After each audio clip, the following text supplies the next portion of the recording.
Assalamualaikum warahmatullahi wabarakatuh. Oke teman-teman, sebelum saya memaparkan sedikit materi, perkenalkan, nama saya Sofiuddin Nawawi, semester 5 Prodi PAI A, Sekolah Tinggi Ilmu Tarbiyah Al-Fatah. Alamat Sidomulyo, Modo, Lamongan, Jawa Timur, Indonesia. Oke, baik.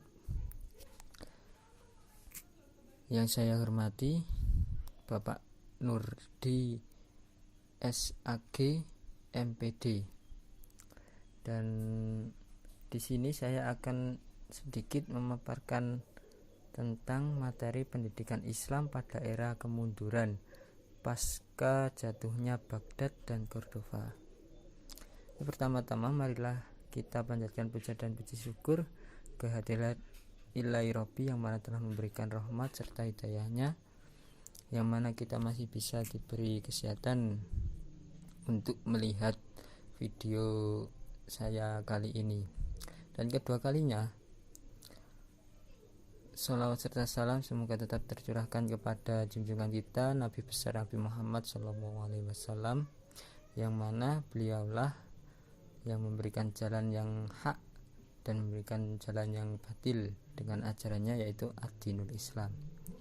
Jadi teman-teman, ketiga kalinya yaitu di sini saya akan sedikit mengulas tentang materi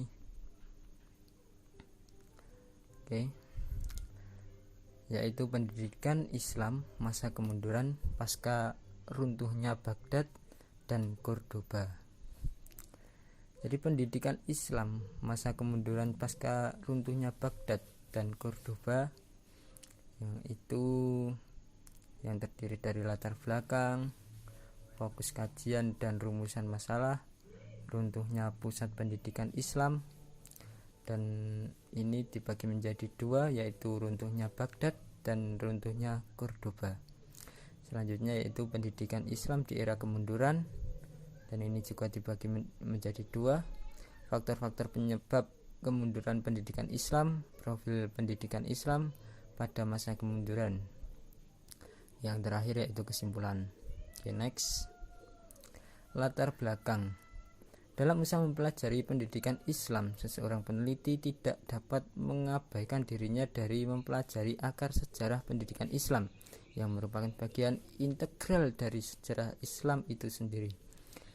Kemajuan dan kemunduran dalam peradaban Islam juga berdampak pada kemajuan dan kemunduran pendidikan Islam. Islam yang pernah menguasai ilmu pengetahuan dan memiliki banyak para ahli ilmu pengetahuan dalam berbagai bidang, akhirnya terpuruk juga dikarenakan berbagai hal yang terjadi di dalam tubuh Islam itu sendiri. Hal ini dimulai dengan runtuhnya kekuasaan Islam di Baghdad dan di Cordova. Selanjutnya fokus kajian dan rumusan masalah. Adakah pengaruh kehancuran Baghdad dan Cordoba terhadap perkembangan pendudukan Islam?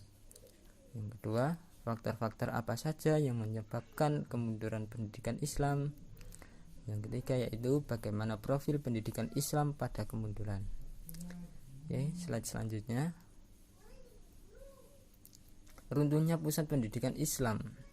Periode klasik 650 sampai 1250 Masehi, terdiri dari dua fase.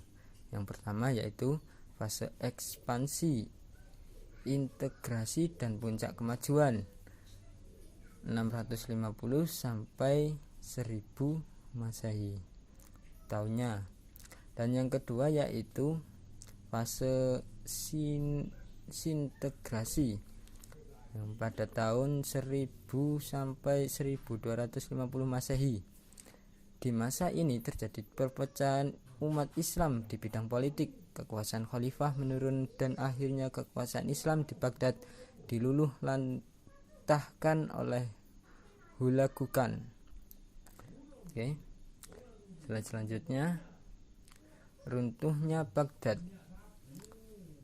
Sejak awal berdirinya kota Baghdad sudah menjadi pusat perbedaan dan kebangkitan ilmu pengetahuan dalam Islam. Khalifah Al-Mansur memerintahkan penerjemahan buku-buku ilmiah dan karya sastra dari berbagai negara besar pada masa itu. Pada masa pemerintahan Khalifah Harun al-Rasyid dan Khalifah Al-Ma'mun, kota Baghdad mencapai puncak kemajuan atau zaman keemasan.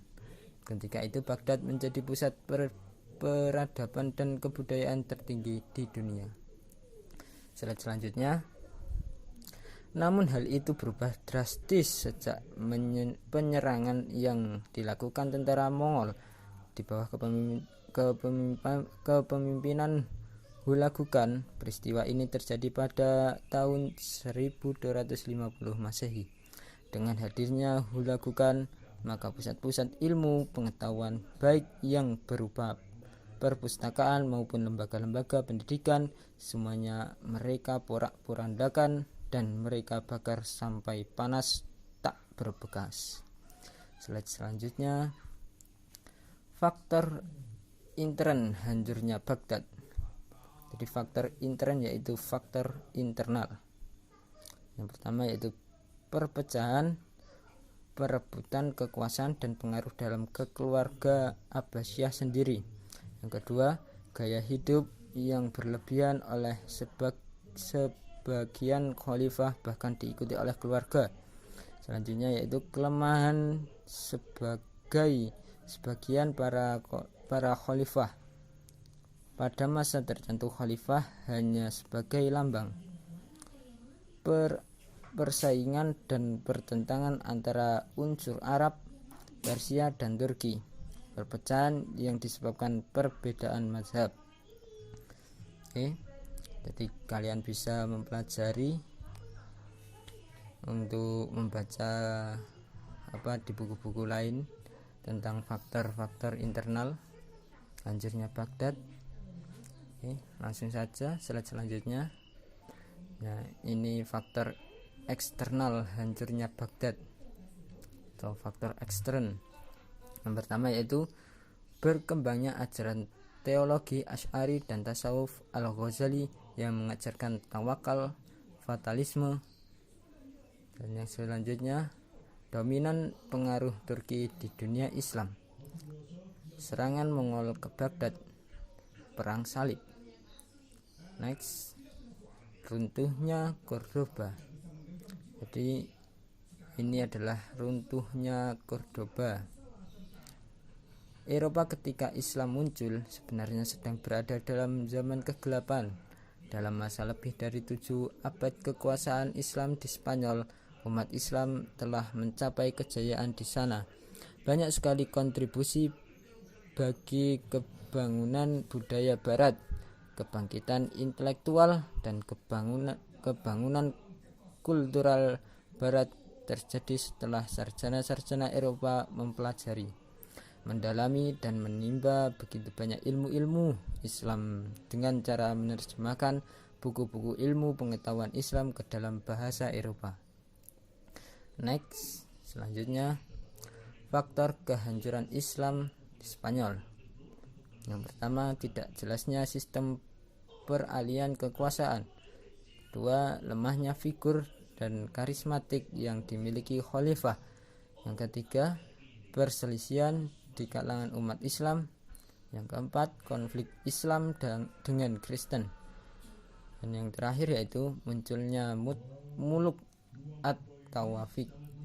Jadi seperti ini mungkin kalian bisa mempelajari di buku-buku lain, atau kita bisa menggunakan teknologi-teknologi yang sekarang seperti internet dan lain sebagainya. Oke, langsung saja next. Nah, ini faktor-faktor penyebab kemunduran pendidikan Islam. Faktor internal yaitu bermuara pada stagnasi pola pikir umat Islam.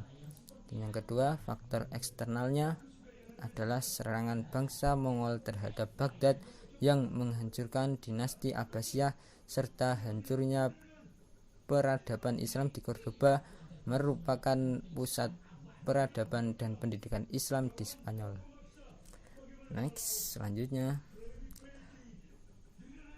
yaitu profil pendidikan Islam pada masa kemunduran. Yang pertama, sendi-sendi pendidikan dan kebudayaan Islam mulai runtuh. Kedua, yaitu musnahnya lembaga-lembaga pendidikan Islam atau setidaknya beralih fungsi. Ketiga, musnahnya buku-buku ilmu pengetahuan Islam. 4, berkembangnya praktek bid'ah dan khurafat dan taklid budaya dalam ilmu fikih. Dan yang terakhir yaitu munculnya pendapat-pendapat pintu ijtihad telah tertutup. Slide selanjutnya yaitu pendidikan Islam pada masa kemunduran ditandai dengan hancurnya perbedaan Islam, hilangnya lembaga-lembaga pendidikan serta musnahnya literatur, perbendaharaan, perpustakaan Islam serta degradasi fungsi lembaga-lembaga kutab, madrasah serta masjid yang tadinya sebagai lembaga pendidikan dan riset serta melatih pola pikir menjadi lembaga yang hanya menekankan hafalan dan mengabaikan daya nalar. Oke, selanjutnya yaitu kesimpulannya yaitu hancurnya Baghdad dan Cordoba menyebabkan kemunduran yang luar biasa bagi pendidikan Islam, baik dari sisi intelektual, literatur maupun semangat pengembangan pendidikan Islam itu sendiri. Kemunduran pendidikan Islam disebabkan oleh faktor internal dan faktor eksternal. Faktor internal merupakan faktor yang terjadi dalam diri umat Islam sendiri, yakni stagnasi pola pikir umat Islam, dan faktor eksternalnya adalah hancurnya pusat-pusat perbedaan Islam seperti Baghdad dan Cordoba. Dan slide selanjutnya, semoga kita mampu untuk memberi andil pada kebangkitan pendidikan Islam di era modern ini. Amin. Oke, jadi cukup sekian presentasi atau video saya kali ini yang membahas tentang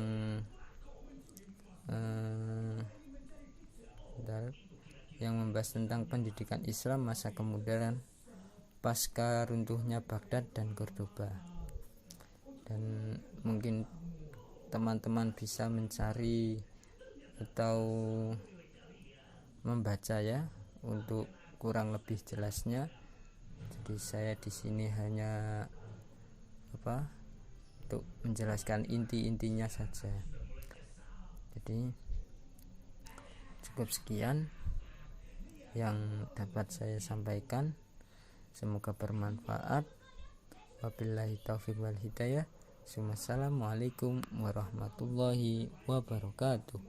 Oke teman-teman, jangan lupa tekan tombol like, subscribe, dan share.